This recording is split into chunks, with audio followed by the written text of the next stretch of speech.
Hello guys, my name is Daniel Weiss and I'm a nutrition coach who works with primarily people who want to go plant-based, so that's like vegetarian, vegans, but also people who include meat in their diet and eggs and fish, but mostly I propagate plant-based whole food diet. So this video is about my view on why many people actually go or leave veganism, and about why I am no longer vegan video reaction. And there are several layers to that, and actually in the past few weeks I've been really thinking about, because I eat vegan foods primarily. It's like 99% of my diet. From time to time, like once or twice a year, I would eat cheese or eggs or something like this. I don't stress about it much, and that's what I advise also to you. If you are vegan, don't stress too much about these things. But because nothing is perfect, just roll with it. And when it comes to people who are really like just getting attention by leaving veganism, so this is the one layer. People who are leaving veganism because they want attention, it's marketing, it's popular, it's trendy, right? So this is one thing. But most importantly, there are many YouTubers, celebrities, and people who really are having some trouble. They are having some either digestive issues, low energy, or whatever, and they are leaving veganism. So and I see it all the time. Like, I scroll on YouTube right now and I see these influential people and videos why I'm no longer vegan. So first and foremost, let's say that vegan diet is not healthy by default, and it requires some kind of troubleshooting. And definitely, I mean, if you have problems with digestion, I've been battling with digestive issues sometime recently, or I did actually know that I have been, because I troubleshooted it. I mean, I did changes to my diet, and now everything seems to go perfectly fine for me, or turned out to be perfectly fine for me, but it didn't go like automatically. And vegan diet, since it's to some extent it is restrictive, we cannot say that it's not. People who don't understand nutrition very well, they don't work with people who are like nutritionists, they typically run into problems of low energy, iron deficiencies. Maybe they don't supplement with B12. I still see people like propagate this kind of, or go with the mentality that, okay, I want to be natural, the most natural raw food, juicing. I mean, juicing, come on, how come juicing is natural? But anyway, so I will not supplement with B12 or vitamin D or omega-3 fatty acids. I mean, oh, come on. So supplementation is required, right? Another thing, very important thing, is that there are many also subcultures within veganism. Veganism is not like one macronutrient split, and that's great, because you can have one person who is mostly high carb, you can have another person who is even high fat and still eat vegan diet, and it can be whole food plant-based diet. Having said that, people in veganism by default tend to have very high carbohydrates rich diets, which doesn't need to be necessarily good thing.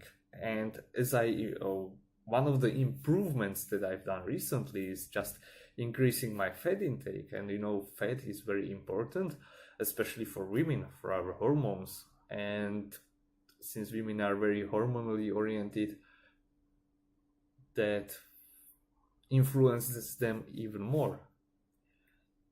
Another thing, regarding the diet only, we are speaking only about diet, nutrition.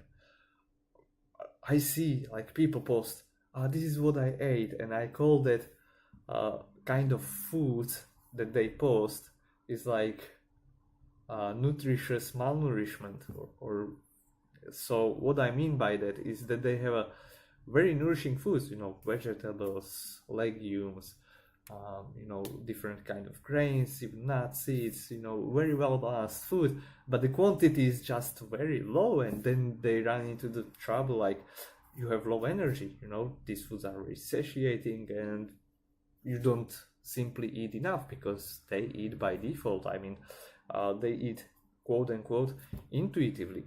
That means not very high quantity of food, and I'm scared when I see some of those pictures. I mean, they would not even fit like 1000 calories altogether throughout the day.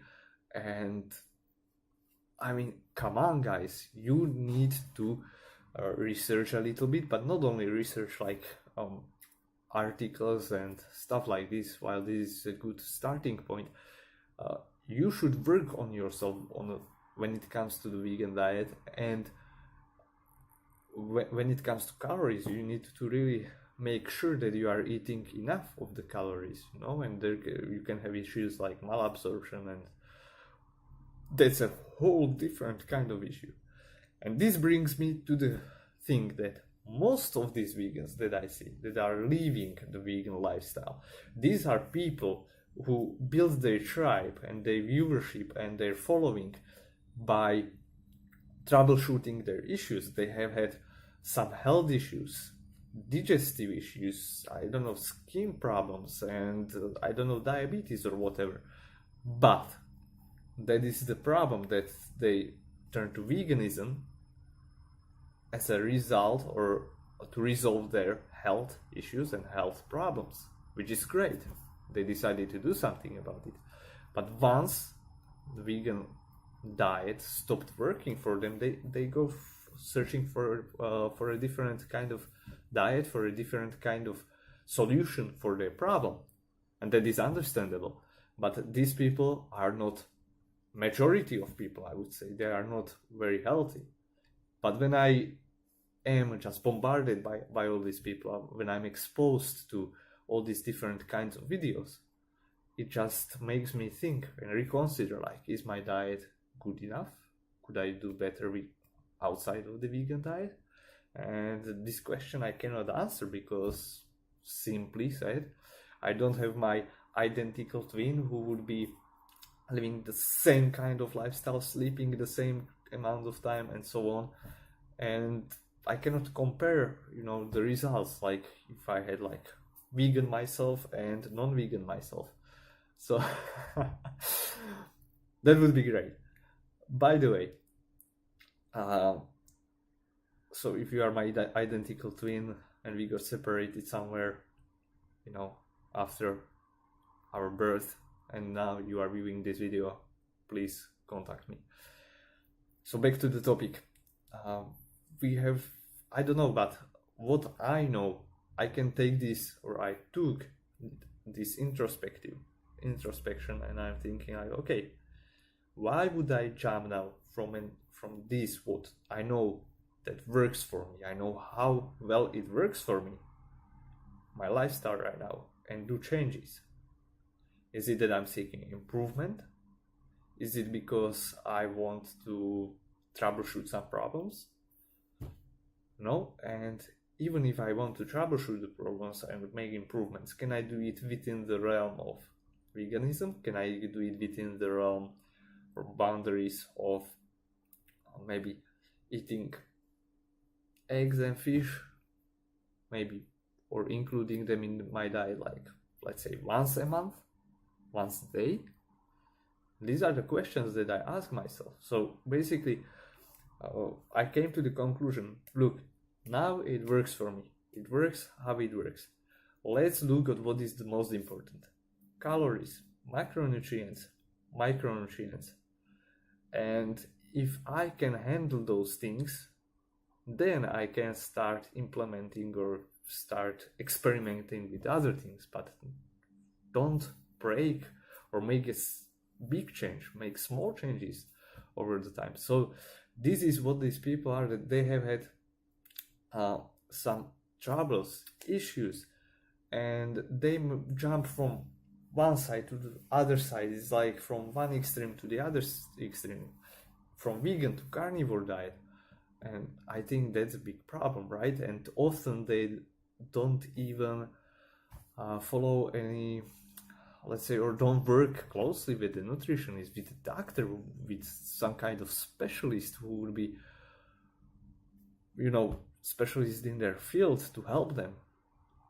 Why do we think that we can actually solve all our issues, health issues, by ourselves? And that brings me to another idea. Test yourself. Make blood tests, because often we have an impression, okay, maybe I might be deficient in this, so I supplement this or that, but you are just guessing. If you are not testing, you are guessing, right? So why would you guess if you can have it on paper, have it tested? I know it can get pricey, but it's not like we are going to do it every week, probably. So these are my thoughts. To recapitulate, to sum it up together, guys. First, there are people who do that kind of videos for marketing. There are people who actually went into vegan diet because of health issues. They have had some underlying different issues, and then vegan diet failed them because it didn't solve their issues. And maybe no diet can solve their issues. Then there are people who got misinformed, and as a result, they went to vegan diet. And as they are uncovering the truth, let's say, so for example, me eating meat doesn't mean that you will get cancer tomorrow if you eat meat today. So they find the real information or the truth, and because they were exposed to some kind of lies or vegan propaganda, let's call it, then they don't have a feeling, or they don't need to stick with the diet anymore. So that's why they are leaving. So we have 3 issues already: marketing, wrong diet, misinformation, and then just going with the trend. I mean, I'm working with people. I see that one of the major issues is that we are looking for this golden grail, right? When it comes to diet, like, I just want to follow this person. I don't want to think for myself, because it's like energetically expensive to think for myself, find a solution that works for me. So rather I would just do, okay, this is what works for him, I will follow him.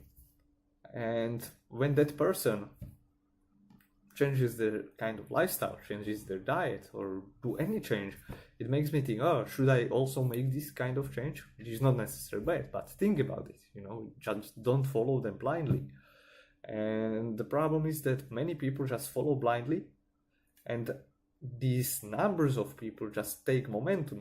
One person does it, another person, another, and suddenly you get an impression that everybody is doing that.